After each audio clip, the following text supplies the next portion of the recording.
Another thing that I always practice is that the driving range is a place to do several things. You can work on your swing, and when you do, you just kind of just work on it and not have any sort of expectations on the result. You can celebrate the good shots, but when it's bad, you can either learn from it, but I want you to be less emotional about it and go, okay, why did I do that? So you can do it better. So I want you to treat practices like that. Don't ever feel like you have to judge your results every time. But I felt really good on that, so I celebrated that. That felt great. Talk about celebrating shots.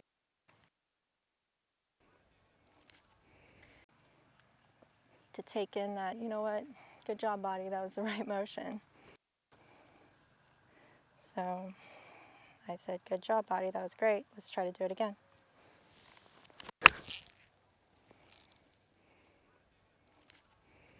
And a lot of times people think not having expectations is not a competitive thing to do, or it's not a powerful thought. I mean, I think it's really a great way to focus. And it's actually because you care that you are willing to not be so controlling over your results. Because in the end, results will just happen. You want it to just be something that happens, not because you're controlling it and not because you're willing it. The best way to will something is to actually do something physically.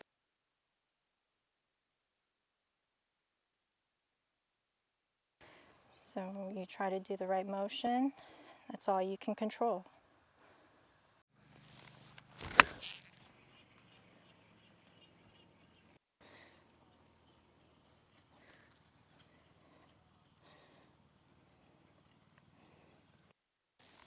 There's times where I've practiced, I'll come out and, I duff it or chunk it or hit it thin or hit a shank. You know, any of those shots, I mean, why do you think I know them so well? Why do you think I can help so much out of it so quickly? Is because I've learned about it. I mean, I'm not afraid to understand, well, why it happened. And so what I notice people do is when they do hit a bad shot, they freeze and they get upset. Emotions take over. Like that one, I hit it heavy, right? And so instead of getting all upset about it, I'm like, oh, you know what?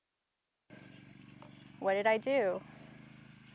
And the answer will reveal itself to you the more you practice. But a lot of you don't have time to practice. That's why you have a swing coach like me, and I can get you out of it like that. But I know my swing really well. I've practiced so much my whole life, especially growing up, and I practiced buckets and buckets of golf balls all day till dark. So that's why I know things. I mean, I remember shanking a shot, and instead of getting embarrassed about it,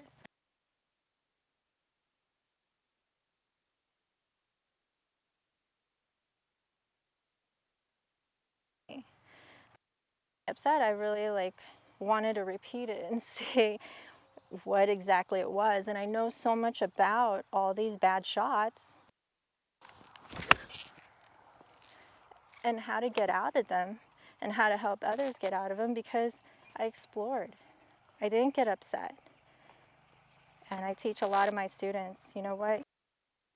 You can get upset for a second, but don't let it become a habit.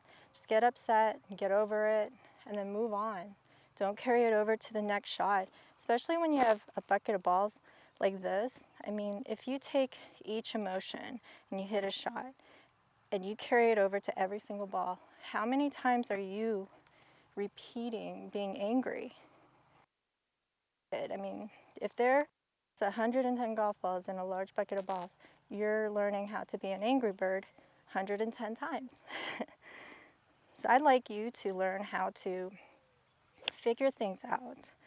And yeah, you can get upset, but let's see if you can get upset for that moment, for that shot, and then move on and find clarity and positivity and focus and get yourself back on track.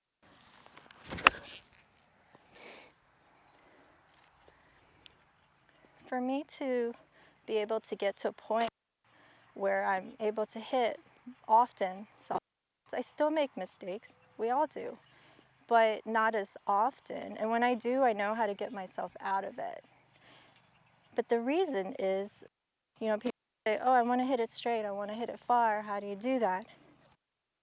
Do you know how many shots that I've hit everywhere? I've pretty much tell people, if you want to get to a certain level, I've never seen a great player not make mistakes. They've actually got to where they are because they have hit every shot imaginable. And I'm not talking about good shots, everything. You've got to be able to go here, there, there, there. But the difference is they overcome them. They don't get emotional where it just eats them up and they can't get out of that level. So I'm trying to get out of that level. I'm like, get to you. I know that's hard, but keep your composure, get your focus, and figure out what you're doing wrong. Golf isn't a physical sport. What are you physically doing wrong? That's where instructor and your motion, but you got to keep your composure while you're playing. And then get out of your bad habits. But I tell you, I mean, if you want more consistency, do keep in mind that everyone that has it has gone through every shot and mistake you can imagine.